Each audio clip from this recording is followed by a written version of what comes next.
자, 이렇게 교착 상태 예방이라는 기법은 교착 상태가 일어날 수 있는 네 가지 조건 중 어느 하나를 제한하는 방법을 통해서 각종 장치에 대한 활용 효율성들을 좀 낮춰버리고 전체적으로 시스템에서의 처리량을 감소시켜버리는 어떤 단위 시간 동안에 프로세스들이 일을 처리해낼 수 있는 그런 여지들을 줄여버릴 수 있는 문제점들을 가지고 있다라는 거예요. 좀 지나치다라는 거죠. 자, 그래서 교착 상태 회피라는 기법에서는 교착 상태 예방이라는 기법보다 조금 더 덜 엄격한 조건을 가지고서 좀 더 자원을 효율적으로 좀 더 자원들을 각각의 프로세스 사이에서 공유해 가면서 병행적으로 사용할 수 있는 여지를 좀 더 높여볼 수 있는 그런 방법들이기도 합니다. 그래서 교착 상태 회피 기법은 기본적으로 교착 상태가 일어날 가능성들은 인정을 하되 교착 상태가 일어나려고 하는 어떤 자원 할당이 있다라고 한다면 그 상황을 좀 피해갈 수 있도록 해보자라는 것입니다. 최근에 우리가 코로나19 바이러스 때문에 이렇게 온라인으로 강의를 진행을 하고 있는데 교착 상태 예방이라는 것은 바이러스에 감염되어질 가능성 자체를 완전히 차단을 해버리는 거죠. 아예 모든 사람들을 다 자가 격리시켜서 절대 집 바깥으로 나오지 못하도록 하고 또 집안에서도 각각의 사람들을 서로 상호작용하지 않고 각자 자기 방에만 머물 수 있도록 해준다라든가 이렇게 바이러스 자체가 전염되지 못할 수 있는 환경을 완벽하게 구축을 해내는 방법이에요. 이 세상에 있는 모든 사람들이 절대 다른 사람하고 접촉할 수 없는 상황을 만들었다라고 하면 물론 바이러스는 더 이상 전파되지는 않을 수 있을 거예요. 그런데 이 사회라는 것이 어느 정도 사람들 사이에 상호작용도 필요한데 완벽하게 모든 사람들을 격리를 해버린다라고 하면 우리 사회 시스템이 제대로 운영되어지지 못하는 문제점들이 있겠죠. 그래서 교착 상태 회피라는 기법은 그래, 사람들이 서로 만날 수도 있지. 다만 바이러스가 전파되어질 가능성이 있다라고 하면 그것을 좀 피할 수 있는 대안들을 좀 선택을 해 나가보자라는 거예요.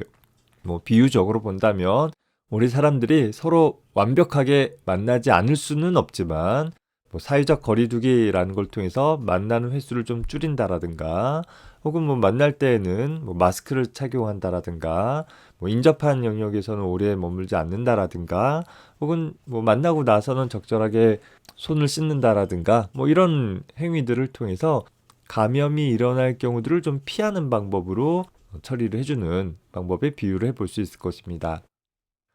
자, 이런 교착 상태 회피 알고리즘은 각각의 자원들이 어떻게 사용되어질지에 대한 추가 정보들을 기반으로 해서 현재 각 프로세스는 자신이 필요한 각 유형의 자원들의 최대수, 내가 일을 수행을 하기 위해서는 어떤 자원이 얼마나 필요하다라는 것들을 미리 확인하도록 해주고 있어요.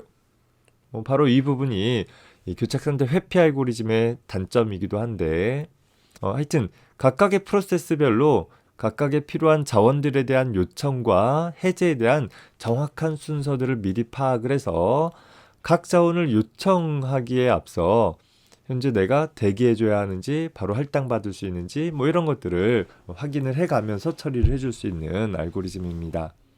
각각의 프로세스마다 정해진 수의 자원들을 정해진 순서에 따라 사용하도록 해주어서 교착 상태가 발생되지 않을 수 있는 어떤 프로세스 수행 알고리즘들을 만들게 되는 거예요.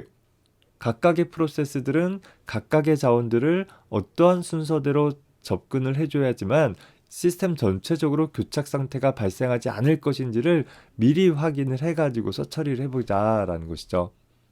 그래서 현재 시스템 내부에서는 이런 자원 할당 상태들을 검사하기 위해서 현재 시스템 내에서 사용 가능한 총 자원의 수라든가 또 각각의 프로세스에게 할당된 자원의 수, 또 각각의 프로세스들이 필요로 하는 자원의 수, 이런 것들을 가지고서 적절한 교착 상태가 일어나지 않을 수 있는 자원의 사용 순서를 정해주게 되는 것입니다. 현재 교착 상태 회피라는 방법에서는 그래서 현재 시스템의 상태를 크게 두 부분으로 나뉘어 주는데 안정 상태와 불안정 상태로 나뉘어 줍니다. 자, 안정 상태라는 것은 프로세스들이 요청한 자원들을 교착 상태가 발생하지 않을 수 있게 사용할 수 있는 어떤 그런 순서들을 찾을 수 있는 상태를 안정 상태라고 표현을 해주어요. 반면에 불안정 상태다라고 한다면 그런 안정 순서를 찾을 수 없는 경우, 뭔가 각각의 프로세스가 필요한 자원들을 교착 상태가 절대로 일어나지 않을 수 있는 그런 안정된 순서를 찾을 수 없는 경우를 불안정 상태라고 하고, 불안정 상태에서는 무조건 교착 상태가 발생하느냐? 그건 아니에요. 아까 우리 비유 들었듯이 마스크를 하지 않고 다른 사람하고 만났으면 무조건 감염되느냐? 그건 아닌 거죠. 하지만 감염될 가능성이 있다라는 것이에요.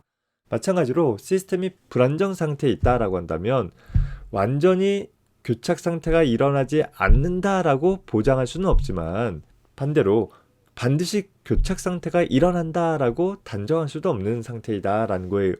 그죠? 교착 상태가 발생될 수도 있는 상태를 불안정 상태라고 표현을 해주게 되는 것입니다. 자, 안정 상태 같은 경우에는 안정 순서를 찾을 수 있는 경우를 가리키는데, 자, 안정 순서라는 것은 내가 동시에 수행하는 각각의 프로세스들이 어떤 순서대로 처리되어져야지 각각의 프로세스가 필요로 하는 자원들을 교착 상태를 발생시키지 않고 할당받을 수 있는가를 찾은 그 순서를 가리키게 되어집니다. 모든 프로세스가 동시에 수행되어져야 하는 건 아닐 테니까 안정 순서의 앞에 있는 프로세스들이 필요한 자원을 할당받아서 일을 처리를 하고, 그 처리가 끝나면 그 첫 번째 프로세스가 사용했던 자원들은 모두 다 반납하게 될 거잖아요. 그러면 그 반납된 자원과 현재 아직 할당되지 않은 자원들을 가지고서 그 다음 프로세스가 일을 수행해 나갈 수 있는 이런 방식으로 마지막 프로세스까지 쭉 일을 수행을 해 나갈 수 있도록 한다면, 소위 일반화시켜서 I 플러스 1번째 프로세스는 I번 프로세스가 끝내면서 해제한 자원들을 가지고서 작업을 수행을 할 수 있기 때문에 상대적으로 필요한 자원들을 얻을 수 있는 여지들을 높여나갈 수 있게 되는 것입니다.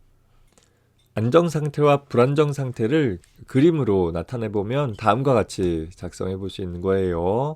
자, 안정 상태에서는 시스템이 절대 교착 상태에 돌입하진 않아요. 자, 불안정 상태라고 해서 역시 항상 교착 상태가 발생되는 건 아니고, 불안정 상태 중 특정 경우에 교착 상태가 일어나는, 소위 불안정 상태라 함은 교착 상태가 일어날 수도 있는 상태를 가리킨다라는 것입니다.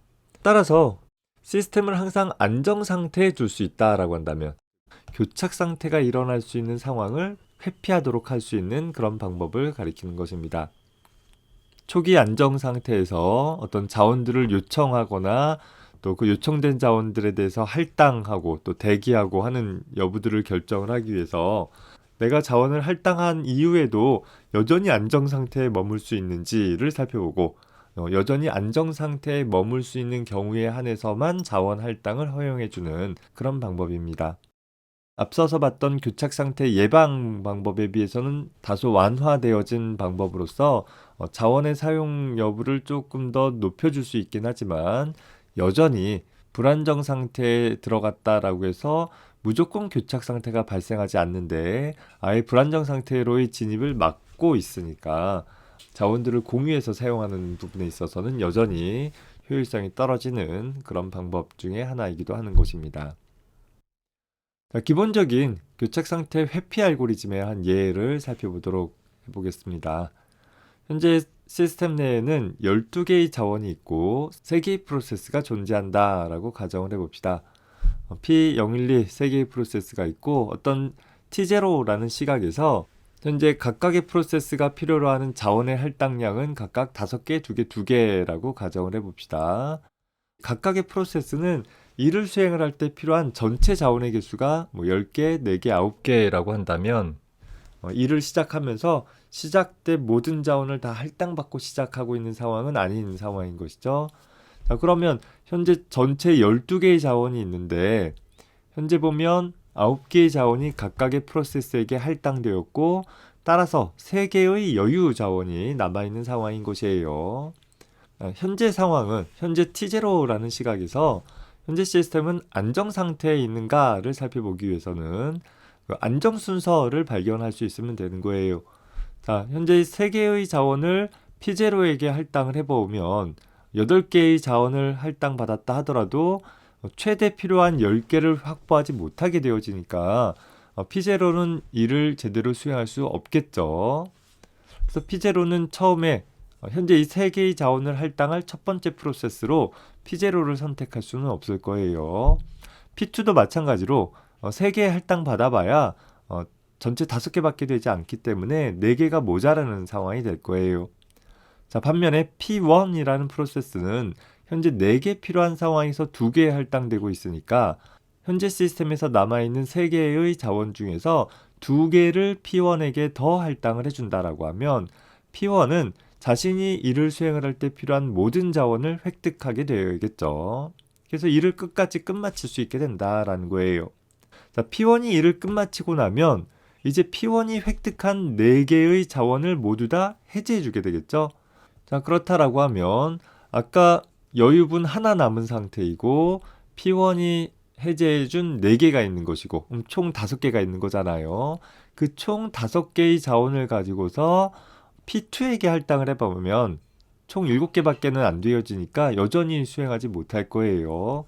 그런데 P0에게 할당해주면 P0는 현재 5개만 더 있으면 수행을 완료할 수 있는 상황이니까 5개를 할당받으면 일을 진행해 나갈 수 있다라는 것입니다. 그래서 두 번째 처리할 프로세스는 P0로 두는 거죠. 자기가 이미 할당받고 있는 5개인 것이고 요 4개는 P1이 반납해준 4개가 되는 것이고 요 1개는 아직 어디에도 할당되지 않았던 자원 1개가 남아있는 거죠. 처음 3개 있었는데 2개를 P1에게 할당하고 남은 하나에 해당할 것입니다. 하여튼 그러면 총 10개의 자원을 획득할 수 있으니까 역시 P0는 끝까지 일을 수행할 수 있게 되는 거예요. 자, 그리고 P0가 일을 마치고 나면 어떻게 되겠어요? 현재 P0가 반납한 10개와 남아있는 건 없어요. 그리고 P2가 이미 획득한 2개를 가지면 총 12개라는 값을 만들 수 있고 그 12개라는 값은 현재 P2가 필요로 하는 9개보다 크니까 역시 P2도 자기가 일을 수행하기 위해서 필요한 모든 자원들을 적절히 할당받아서 마지막까지 일을 수행할 수 있게 된다라는 것입니다. 즉 현재 P1, P0, P2라는 순서가 안정 순서가 되는 것이겠죠. 이 순서대로 자원들을 할당을 해 나간다면 프로세스들을 진행을 해서 자원들을 할당해 나간다라고 하면 불안정 상태에 돌입하지 않고 끝까지 모든 프로세스가 이를 수행을 해 나갈 수 있다라는 것입니다. 자, 현재 상황은 안정 상황이에요. 자, 이 상황에서 시각 T1에서 프로세스 2번이 자원 하나를 더 요청한다면 그 요청을 들어줄 것인가 말 것인가를 생각을 해보자라는 거예요. 시각 T1에서 P2에게 자원을 하나 더 할당을 해주게 되면 여전히 안정 상태에 머물 수 있는지를 살펴보자라는 것입니다. 현재 여유의 자원이 3개가 있는데 그 중에 하나를 P2에게 할당했다라고 가정할 거예요. 그러면 여유는 2개밖에 없죠. 자, 2개의 여유가 있다 하더라도 그 2개의 여유 자원을 P1에게 할당해주면 P1은 끝까지 일을 수행을 할 수 있을 거예요. 자, 그리고 일을 마치고 나서 4개의 자원을 반납해 주겠죠. 자, 그 반납한 4개의 자원과 여유 자원은 지금 아무것도 없는 상황에서 P2는 현재 3개의 자원을 확보받았다 가정하고 여유 있는 자원은 아무것도 없고 P1이 끝나면서 반납한 자원 4개를 합해봐야 현재 P2가 일을 처리할 때 필요한 자원들을 모두 확보하지는 못할 거예요. 그래서 두 번째로 P2를 쓸 수는 없고 P0의 경우를 봅시다. 자, P0 같은 경우도 현재 5개를 확보하고 있고 여유 자원은 없는 상황에서 P1이 반납한 4개를 받아봐야 P0를 수행을 하기 위해서 필요한 자원 10개를 모두 다 획득하지 못한다라는 거죠. 즉 P1을 수행한 다음에 P0를 수행을 하던 P2를 수행을 하던 필요한 자원을 다 확보하지 못하는 상황이 발생될 수 있고 따라서 이 상황은 교착 상태가 발생될 수 있는 불안정 상태에 돌입하게 되는 것이다 라는 거예요. 그래서 P2에다가 자원을 하나 더 할당을 해주면 안 된다라는 것을 확인해 볼 수 있는 것이죠. 자, 이런 교착 상태 회피 알고리즘은 크게 각각의 자원 유형마다 단 하나의 인스턴스를 갖는 경우와 여러 개의 인스턴스를 갖는 경우로 나누어서 다시 생각해 볼 수 있을 거예요. 각각의 자원 유형마다 그저 하나의 인스턴스만 갖고 있다라고 한다면 상대적으로 단순하게 우리 앞서서 살펴봤던 자원 할당 그래프라는 것을 이용을 해주면 돼요. 자원 할당 그래프를 통해서 이렇게 사이클이 형성되는지를 확인해 보면 되는 것이죠. 반면에 각각의 자원 유형마다 다수의 인스턴스를 갖고 있다라고 한다면 자원 할당 그래프만을 통해서는 자원 할당 그래프의 사이클의 존재 여부만으로는 쉽게 파악할 수가 없기 때문에 그때 사용할 수 있는 것으로서 은행가 알고리즘이라는 것이 있습니다. 각각에 대해서 한번 살펴봅시다. 자, 먼저 다소 간단한 각각의 자원 유형마다 하나의 자원씩만 갖고 있다라고 한다면 자원 할당 그래프를 작성을 해주면 되는데, 앞서서 살펴봤던 자원 할당 그래프에 소위 예약 간선이라는 것들을 추가해 볼 거예요. 현재 예약 간선은 점선 화살표로 표현하게 될 것이고, I 번 프로세스가 J 번 자원을 예약한다라는 의미로 점선을 나타내는 거예요. 자, 그 예약 간선은 I 번 프로세스가 J 번 자원을 요청하게 되면 요청 간선으로 변환될 것이고, 또 그 요청 간선은 그 J 번 자원이 I 번 프로세스에게 할당되어지는 시점에 할당 간선으로 바꾸어서 표시기를 하면 될 것입니다. 그러다가 프로세스가 J 번 자원을 방출하게 되어지면 다시 예약 간선으로 변환되게 된다라고 생각을 해주면 되겠어요.